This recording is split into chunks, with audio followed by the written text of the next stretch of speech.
জুলাইয়ের অভ্যুত্থানে বগুড়ার আগের এসিল্যান্ড অফিস পুড়ে যাওয়ায় মালতী নগরে অস্থায়ীভাবে এর কার্যক্রম চলছে।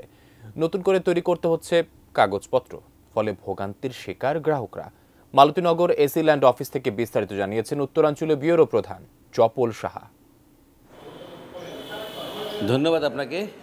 আপনারা আসলে জানেন যে 5ই আগস্ট বগুড়ার এসিল্যান্ড অফিসটাকে পুড়িয়ে ছারখার করে দেওয়া হয়েছিল এবং ভস্মীভূত সেখানে একটা জিনিসও ছিল না, একটা কোনো ডকুমেন্ট ছিল না, সমস্ত কিছু পুড়ে শেষ হয়ে গেছিলো। বগুড়ার সদর যে সদর উপজেলার কোনো কাগজপত্র আর নেই, সবগুলো নতুন করে করতে হবে এবং এই হয়রানিতে পড়েছেন বহু লোক।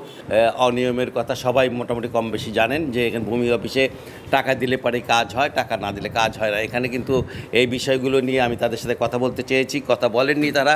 এইখানে অনলাইনে কাজ করার যে সুযোগ আছে সে সুযোগগুলো তারা ইচ্ছা করে দেরি করে এবং দেরি করে দেখা যায় যে 5 দিন 7 দিনের কাজ, সে কাজটাকে তারা 1 মাস 1.5 মাস 2 মাস দেরি করান।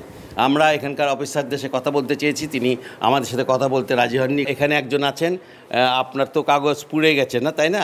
আপনি একটু আমাদেরকে জানাবেন যে আপনার বর্তমান অবস্থাটা কি? বর্তমান আমি অফিসে ঘোরাফেরা করছে দেখেন, আমাদের নিয়ম হিসেবে আমরা করবো। আমরা অফিসের এখনো কম্পিউটার পাইনি, কম্পিউটার পাইনি, এই জন্য আমরা কাজ করতে পারছি না।